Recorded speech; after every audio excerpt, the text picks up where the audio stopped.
Break के बाद आप सभी का स्वागत है। तमाम खास मेहमान लगातार मेरे साथ में बने हुए हैं। अनिल जी, अब आपसे मैं समझना चाहूंगा। अब देखिए, अतुल जी जिस तरह से आरोप लगाते हुए नजर आए, वो तो सीधे कह रहे हैं कि भाई आपने यूपी में मधुशालाएं खोलने का काम किया है, स्कूल बंद कर दिए गए हैं, पेपर लीक के मामले लगातार सामने आए हैं। और अगर मैं अतुल जी की जुबानी कहने की कोशिश करूं तो सब कुछ गड़बड़ चल रहा है यूपी में, कुछ भी बढ़िया नहीं है अभी। इसकी वजह से समाजवादी पार्टी की सरकार आ रही है।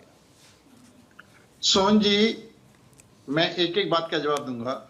सबसे पहली बात तो अतुल जी की अगर शराब की बात कहना है तो पूरे हिंदुस्तान में या पूरे संसार में दिल्ली में एक के बाद में एक फ्री, जो दिल्ली को शराब की नगरी बनाया वो इनके गठबंधन के साथी ने बनाया।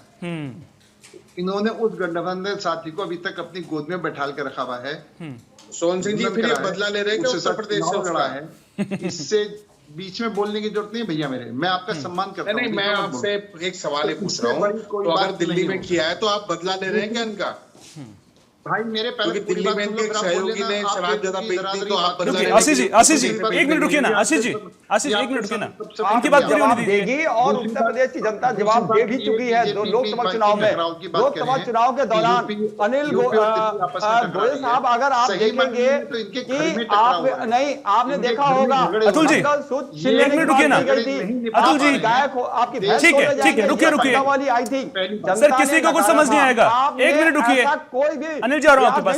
अतुल जी अपने टर्न पे बोलिएगा। नहीं ऐसे नहीं, बिल्कुल नहीं, लोकसभा चुनाव में समाजवादी पार्टी की बम्पर अतुल जी ठीक है, लोगों के द्वारा। अरे अतुल जी सब्र करिए ना, अपनी बारी का सीटें थी उनको प्रशासनिक मशीनरी। अरे आप ही के सवालों का जवाब मांगा है भाई, रुकिए एक मिनट के लिए। लगभग हम 50 से 60 सीटें जीत रहे थे। ठीक है, और रही बात अतुल जी 2027 के एक मिनट अनिल गोयल जी की बात तो आने दीजिए।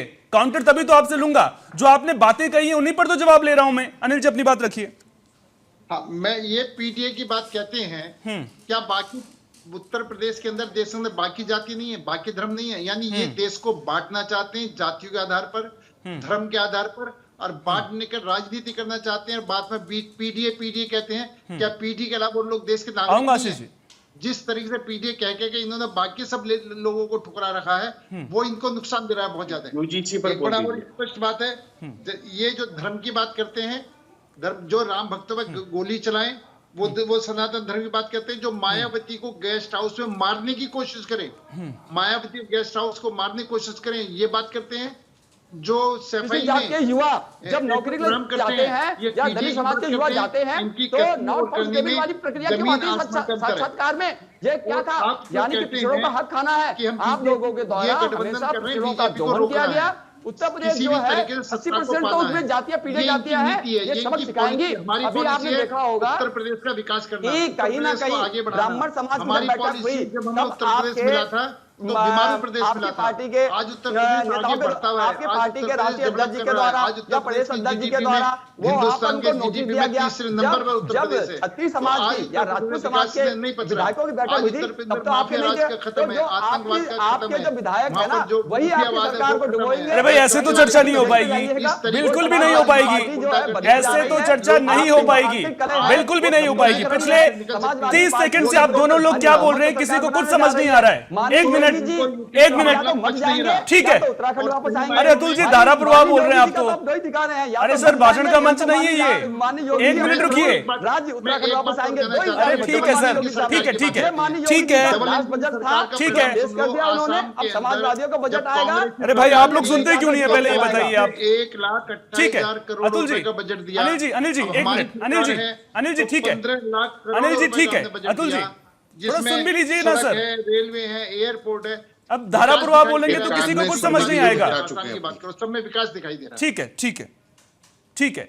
अनिल जी आपकी बात आई, आपने कहा पीडीए को लेकर के आप सवाल उठाते हुए नजर आए, आप ये आरोप लगाते हुए नजर आए कि बांटने का काम समाजवादी पार्टी करते हुए नजर आ रही है, पीडीए के अलावा क्या उन्हें कोई और नहीं दिख रहा है। अब अतुल यादव जी आप तो धारा प्रवाह बोले जा रहे थे, आपने तो सुनने की गुंजाइश, मतलब आप सुन भी नहीं पाए होंगे उन्होंने क्या कुछ आरोप लगाए हैं।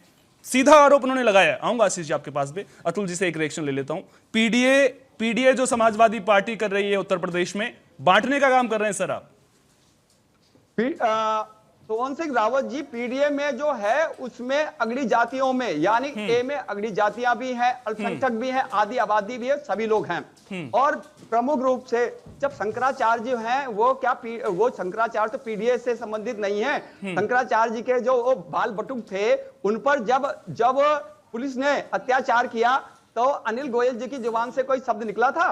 कहीं ना कहीं जब ये बात करते हैं बांटने की, तो बांटने की राजनीति कौन कर रहा है? माननीय योगी जी की भाषा देख लीजिए, माननीय जो ब्रजेश पाठक जी हैं उनकी भाषा देख लिए, वो संतुलन लाने का प्रयास कर रहे हैं। वो कह रहे हैं कि ये शंकराचार्य जी नहीं है। तो ये हिंदुओं में किसको हिंदू बताए थे? अभी जब यूजीसी अभी आपने देखा कि एक प्रक्रिया आई विश्वविद्यालय कमीशन आयोग का जो आया था, तो उसमें इन्होंने माननीय प्रधानमंत्री जी को उनकी जात बता दी, तब कहां चले गए थे अनिल गोयल जी? तो ये क्या है कि बांटने का कार्य हमेशा भारतीय जनता पार्टी करती है, समाजवादी पार्टी समता मूलक समाज की बात करती है। हम चाहते हैं समाज के हर वर्ग समानता में आए, चाहे वो अगड़ी जातियां हो, चाहे वो पिछड़ी जातियां हो, चाहे दलित जातियां हो या अल्पसंख्यक वर्ग हो। हम तो भेदभाव नहीं करते, हम तो समान रूप से, अगर हमने हाईवे बनाए तो उसमें सभी को चलना है।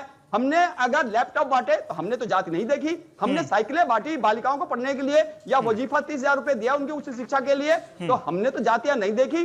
अगर देखी जाए पिछड़ी जातियां जो होती हैं वो लेकिन तो अतुल जी भी नहीं थी, अतुल जी गांव से आती हैं। ठीक है अतुल जी, एक सवाल और ले लेता हूं आशीष जी, फिर आप ही के पास आ रहा हूं। आज योगी जी को मैं सुन रहा था, वो भी तो यही कह रहे हैं कि सरकार के लिए जाति और मजहब देखना पाप है। हाँ, तो एक चीज बताइए, बटोगे तो कटोगे वाला नारा कौन बोलता है? किसके लिए बोला जाता है? माननीय योगी जी ही जो धार्मिक कट्टरता जो 2017 से 2026, आज हम 20 फरवरी को आपके चैनल पर डिबेट कर रहे हैं 2020 फरवरी 2026 को, तो जो धार्मिक कट्टरता जो उत्तर प्रदेश में बढ़ी है, जातियों में बढ़ी है या धर्मों में बढ़ी है, ये योगी जी की तो देन है। क्या उत्तर प्रदेश में माननीय योगी जी के द्वारा कोई ऐसा विश्वविद्यालय खोला गया हो या कोई ऐसे महाविद्यालय खोला गया हो शिक्षा संबंधी, जिसमें गरीब का बच्चा पढ़ करके अपनी जैसे बीए, हम कह रहे हैं हम सिंपल महाविद्यालय खोलते जिसमें बीए में भी कर सकता हो, तो ऐसा तो नहीं खोला गया।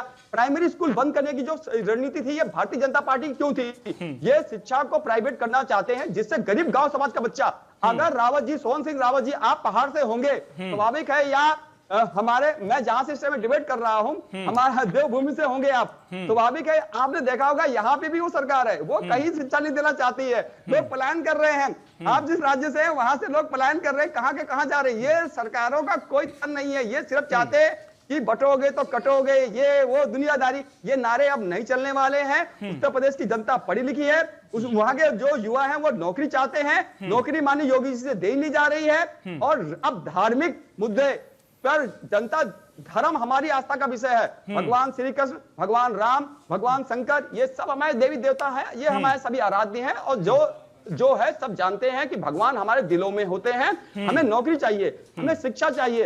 हमारे अतुल जी युवा चाहते हैं पता है विडंबना क्या है? के लिए नोएडा जा रखे हैं, विडंबना ये है, ठीक है आपकी बात आ गई, तो हम भगवान हमारे दिलों में रहते हैं, लेकिन आजकल जो राजनीति में ना भगवान ज्यादा नजर आ रहे हैं। ठीक है।